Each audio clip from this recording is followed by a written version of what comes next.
നീ ഞാനെന്താ ചെയ്യണ്ടേ? എന്തായാലും നമ്മുടെ കുടുംബത്തെ മൂത്ത കാരണം ഒരു വല്യമാമ തന്നെയാണ്. വല്യമാമ ഒന്ന് ആലോചിച്ച് നോക്ക്. എന്റെ കല്യാണം കഴിഞ്ഞിട്ട് 8 കൊല്ലായി. എനിക്ക് എന്താ തന്നറിയാലോ? 15 പവൻ. ഇപ്പൊ സുധയ്ക്ക് കൊടുക്കാൻ പോണത് 50 പവനാ. കൊടുത്തോട്ടെ, ഒരു പരാതിയില്ല. എന്ന് വെച്ച് ഞങ്ങൾക്കെല്ലാം അവകാശപ്പെട്ട തറവാട് മാത്രം വിൽക്കാൻ പറ്റില്ല. വിറ്റുന്ന് ആരാ പറഞ്ഞു നിന്നോട്? വിറ്റും പെറുക്കി ഈ കല്യാണം നടത്തുമെന്ന് പറഞ്ഞ് ആധാരക്കെട്ടും കൊണ്ട് മെനഞ്ഞാൻ ഇറങ്ങിപ്പോയതാ. ഞങ്ങളോട് ആരോട് ആലോചിച്ചിട്ടില്ല. ഇവനൊരാണല്ലേ, ഇവനോട് പോലും ഒരു വാക്ക് പറഞ്ഞില്ല. അത് ചെയ്യാൻ പാടില്ല. കുടുംബത്തിൽ സ്വന്തം ഇഷ്ടം മാത്രം നോക്കാന്ന് പറഞ്ഞാ അത് തെറ്റന്നെയാ. ഞങ്ങൾ എന്തിനു വേണമെങ്കിലും തയ്യാറാ. പക്ഷെ എന്നോടൊരു വാക്ക് ആലോചിക്കണ്ടേ വലിയമാമ? വിൽക്കാനാണെങ്കിലും പണയം വെക്കാനാണെങ്കിലും ഞങ്ങളുടെ ഒക്കെ സമ്മതവും കയ്യൊപ്പും വേണം. അതാലോചിച്ചിട്ടില്ല. ആലോചിക്കേണ്ടൊന്നുമല്ല, അതിനൊക്കെ പല വഴികളും ഉണ്ട്. ഒന്നും അറിയാതെയല്ല. എന്നാ തോൽപ്പിക്കണം, അത്രയേ ഉള്ളൂ ഏട്ടന്. തലമുറ നെണ്ണതേക്കല്ലടാ മോനെ. ഞാനേ തെറ്റോ ശരിയോ ഏതായാലും ഒരു അഭിപ്രായ വ്യത്യാസമായ നിലയ്ക്ക് ഭാഗം നടത്തന്നെയാ നല്ലത്. പിന്നെ പരാതിയില്ലല്ലോ. അതാ ഞാനും പറയണത്. എനിക്കിപ്പോ മണ്ണും ഭൂമിയൊന്നും അല്ല പ്രശ്നം. എന്റെ അനിയത്തിയാ, കുടുംബത്തിന്റെ അഭിമാനത്തിന്റെ പ്രശ്നം അത്. ആ വല്യമാമ എപ്പോഴാ വന്നേ? കുറച്ചേരായി. എല്ലാരും ഉണ്ടല്ലോ. എന്താ പുതിയൊരു സഭ കൂടല്? ഇവർക്കൊക്കെ ചില പരാതികളുണ്ട്. ഓഹോ, അപ്പൊ കോടതിയാണ്. ഭാഗപ്പിരിവായിരിക്കും അല്ലേ? ലേമേ, നീ ഇങ്ങോട്ട് വരിക, ഒരു കാര്യം സംസാരിച്ച് തീരുമാനിക്കാനുണ്ട്. എനിക്ക് അതിനേക്കാൾ പ്രധാനപ്പെട്ട ഒരു കാര്യമുണ്ട്. അത് കഴിയട്ടെ ആദ്യം, എന്നിട്ട് വരാം. തേൽട്ടേക്ക് പൊയ്ക്കോളൂ. അച്ഛനും അമ്മയൊക്കെ ചത്തിട്ട് 5-6 കൊല്ലായില്ലേടി, പിന്നെന്തിനാ കരയണേ? സുധേന്തിയെ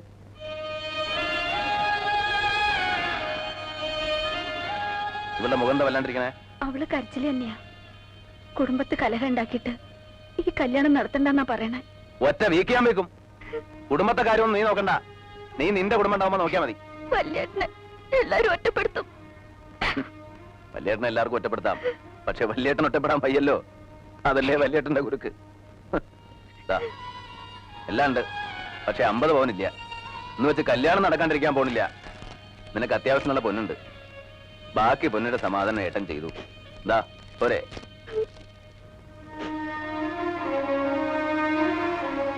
ആ ഇനി പ്രതികൂട്ടി കയറാം. വിസ്തരിക്കാം. വക്കീലിനോ ജഡ്ജിക്കോ ആർക്ക് വേണം വിസ്തരിക്കാം. ഏട്ടൻ എന്താ പരിഹസിക്കാണോ? ഞങ്ങളോട് ആലോചിക്കാതെ ഏട്ടൻ ചെയ്യണമൊന്നും ശരിയല്ല. ഞാൻ എന്ത് ചെയ്തു? എല്ലാവരോടും ആലോചിച്ച് തന്നെ അവളുടെ കല്യാണം തീരുമാനിച്ചത്. ഒടുവിൽ നീ എന്ത് ചെയ്തു? എന്നെ വഞ്ചിച്ചു. ഇനിയും ഞാൻ ചെയ്യുന്നോ നിന്നോട് ആലോചിക്കണോ? ആഹാരം ബാധ്യതപ്പെടുത്തി പണം വാങ്ങിയില്ലേ, അതെന്നോട് ആലോചിച്ചോ? എല്ലാവരോടും കൂടെ വഞ്ചനയാണ്. നിങ്ങളെ പറയണ്ട, ഞാൻ പറയാം. എല്ലാവർക്കും ഭാഗം പിരിയണമെന്നുണ്ട്, അത് നടത്തി കൊടുക്കണം. ഇനി ആധാരം ബാധ്യതപ്പെടുത്തിയിട്ടുണ്ടെങ്കിൽ അത് നീ ഏൽക്കുകയും വേണം. അമ്മ എന്ത് പറഞ്ഞു? ഭാഗം നടക്കട്ടെ. എല്ലാരും തല്ലി പിരിയണേലും നല്ലത് അതന്നെയാ. നടക്കട്ടെ. വല്യമ്മാവ തന്നെ ഒന്ന് നടത്തി കൊടുക്കുക. എനിക്കിത് കാണാൻ വയ്യ. നടക്കട്ടെ. പിന്നെ നിങ്ങൾ ആരെയും ഞാൻ ബാധ്യതപ്പെടുത്തിയിട്ടില്ല. ഈ സ്വത്തിൽ എനിക്കും എന്റെ മക്കൾക്കുള്ള അവകാശം സുധയെ കെട്ടാൻ പോകുന്ന രാധാകൃഷ്ണൻ എഴുതി കൊടുത്തു.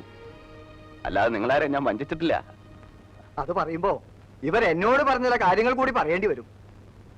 10-20 കൊല്ലായിട്ട് ഈ സ്വത്ത് മുഴുവൻ നീ തന്നെയല്ലേ നോക്കി നടത്തണേ? അതിന് ആദായം നീ തന്നെയല്ലേ പറ്റണേ? ഒരു കണക്കും ഇതുവരെ ആരും ചോദിച്ചിട്ടില്ലല്ലോ. ആ കണക്ക് എങ്ങനെ വക കൊള്ളിക്കും?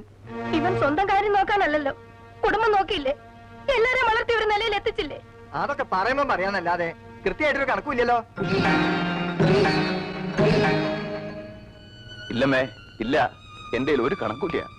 എന്റെ അധ്വാനത്തിന് കണക്കില്ല, എന്റെ ജീവിതത്തിന് കണക്കില്ല. എല്ലാം നിങ്ങളുടെ ഇഷ്ടം. പക്ഷേ എന്റെ മക്കളെ ഞാൻ തന്ന സ്നേഹത്തിന് കണക്കുണ്ട്.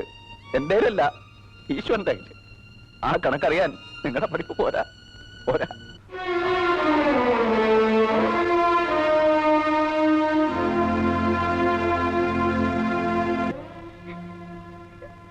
സാരല്ലമ്മേ, വിധിയാണ്, അത് അനുഭവിക്കണം.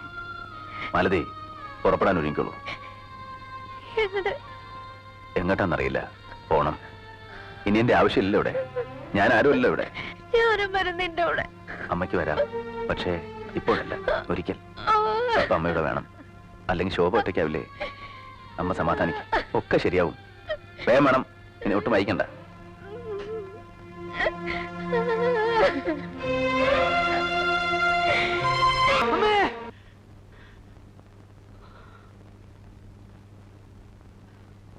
നിങ്ങൾക്ക് എന്താ പറ്റിയേ? ഒന്നുമില്ല. ഒന്നുമില്ലാണ്ട് അലറിയത് എന്താണെന്ന് പറഞ്ഞൂടെ? അമ്മയാണെങ്കിൽ ആരോടും സംസാരിക്കില്ല, വിജയനും അതെ. എന്തെങ്കിലും ചോദിച്ചാൽ കൂടി ഉത്തരവില്ല. കോടതിയിലും എങ്ങനെയാ?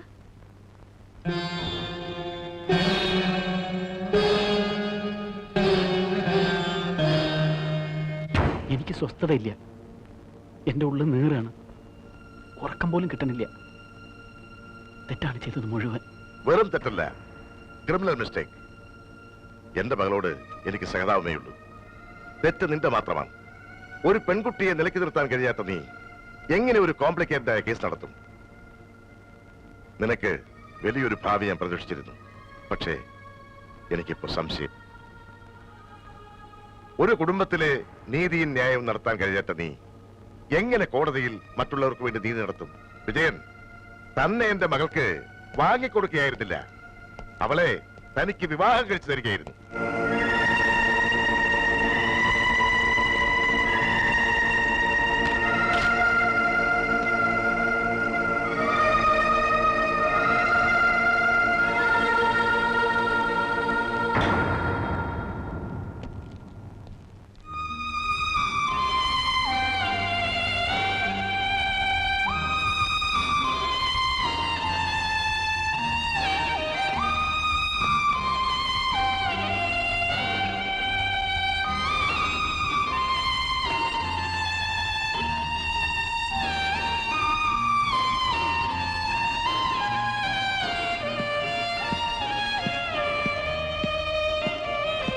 ഞാൻ വിചാരിച്ച അത് ഫ്രണ്ടിൽ നിന്ന് മാറ്റണമെന്ന്.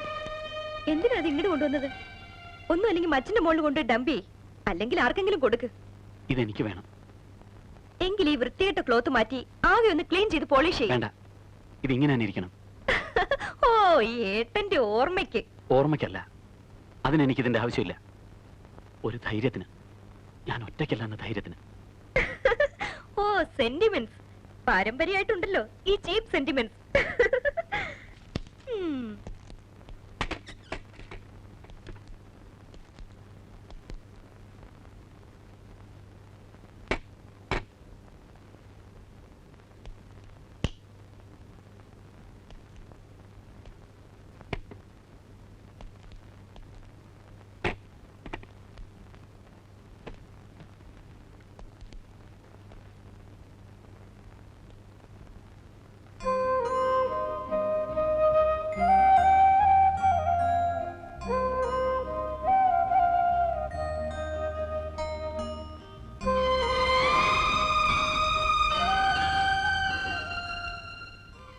ഈ മുറി എന്നും അടിച്ചു തുടപ്പിക്കണം. എന്നാൽ ഒരു കാര്യം ചെയ്, എന്നും കുറച്ച് അരിയും പൂവിട്ട് പൂജിക്ക്. ചിരിക്കടി. You idiot. വിളിക്കേ. നിനക്ക് അടിയുടെ കുറവാണ്. ആവശ്യത്തിന് അനാവശ്യത്തിന് പണം, പദവി, ലാളന. എന്നെ അടിച്ചു എന്റെ അച്ഛൻ അറിഞ്ഞാ നിങ്ങൾ അന്ന് പുറത്താവും. ഇല്ല, നിന്റെ അച്ഛൻ എനിക്ക് കൈ തരും. നിന്റെ അച്ഛന് പറ്റിയ തെറ്റ് ഞാൻ തിരുത്തുന്നതിൽ എന്നെ അനുമോദിക്കും. സംശയം ഉണ്ടെങ്കിൽ ഈ നിമിഷം നീ അച്ഛനെ ചെന്നിട്ട് പറയേ. എടേ, നീ ഇനിയാണ് ജീവിക്കാൻ പോണത് എന്റെ രീതിക്ക്, എന്റെ വീടിന്റെ രീതിക്ക്. നീ ജീവിതം എന്തെന്ന് കാണാൻ പോന്നേ ഉള്ളൂ.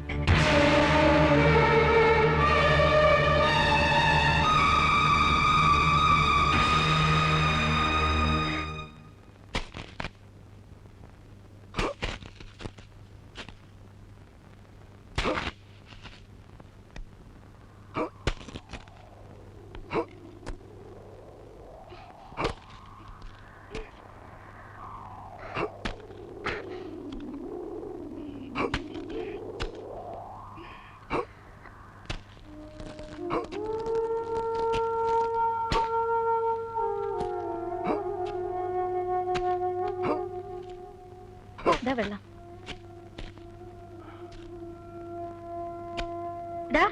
വെയിൽ കൊള്ളാണ്ട് അകത്തേക്ക് പോടാ. അവൻ വെയില് കൊള്ളണ്ടോനാ? പഠിക്കട്ടെ മാലുവേ, ഇപ്പളെ പഠിക്കട്ടെ. പാറ പോലെ ഇരിക്കണം അല്ലേ? കന്നി മണ്ണ തൂമ്പ വേണ്ടില്ല, പക്ഷെ നനച്ചുണ്ടാക്കിയാലുണ്ടല്ലോ പൊന്ന് വിളയും, പൊന്ന്. എന്നിട്ട് ഈ കറുത്ത ചരടൊക്കെ ഒന്ന് മാറാം. ദേ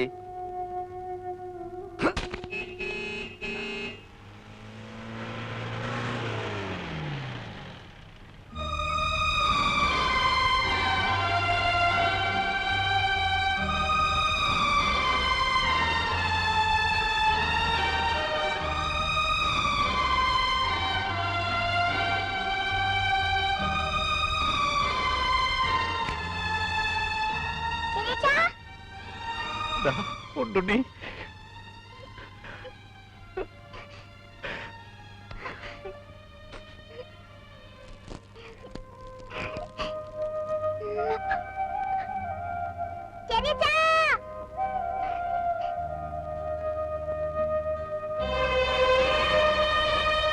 വിജയൻ അന്വേഷിച്ച് വീട്ടിലാ വന്നേ. എന്താ വിശേഷം?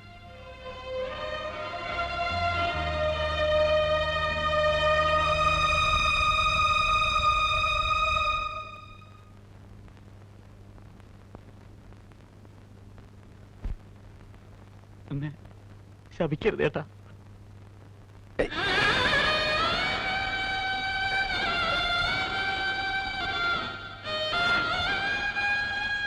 എന്താണ് എന്താ ഏട്ടൻ അങ്ങനെ ചിന്തിക്കാൻ പോലും പറ്റൂടാ?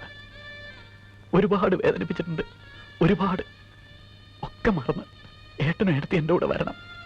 എന്നെ ഒറ്റപ്പെടുത്തരുത്. എനിക്ക് വീട് വേണ്ട, സ്വത്ത് വേണ്ട, ഒന്നും വേണ്ട. ഏട്ടനും എടുത്തി മക്കളോടെ ഉണ്ടായിരുന്നാ മതി.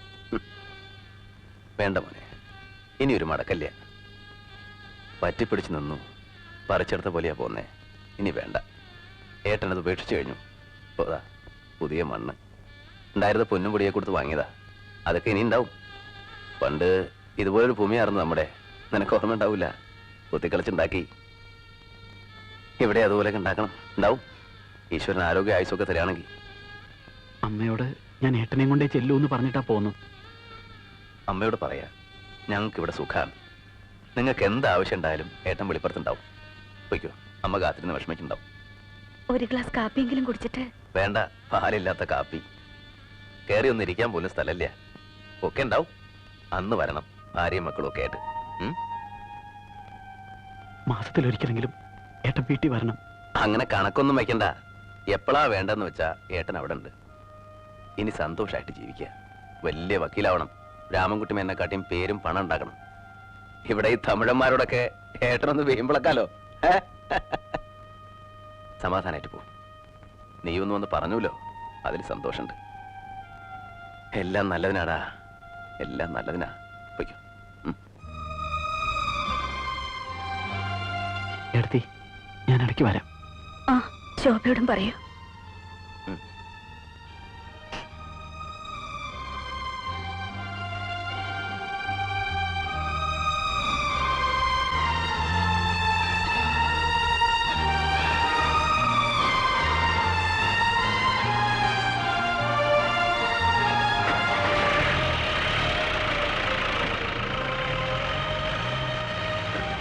എല്ലാ വിഷമവും മാറി.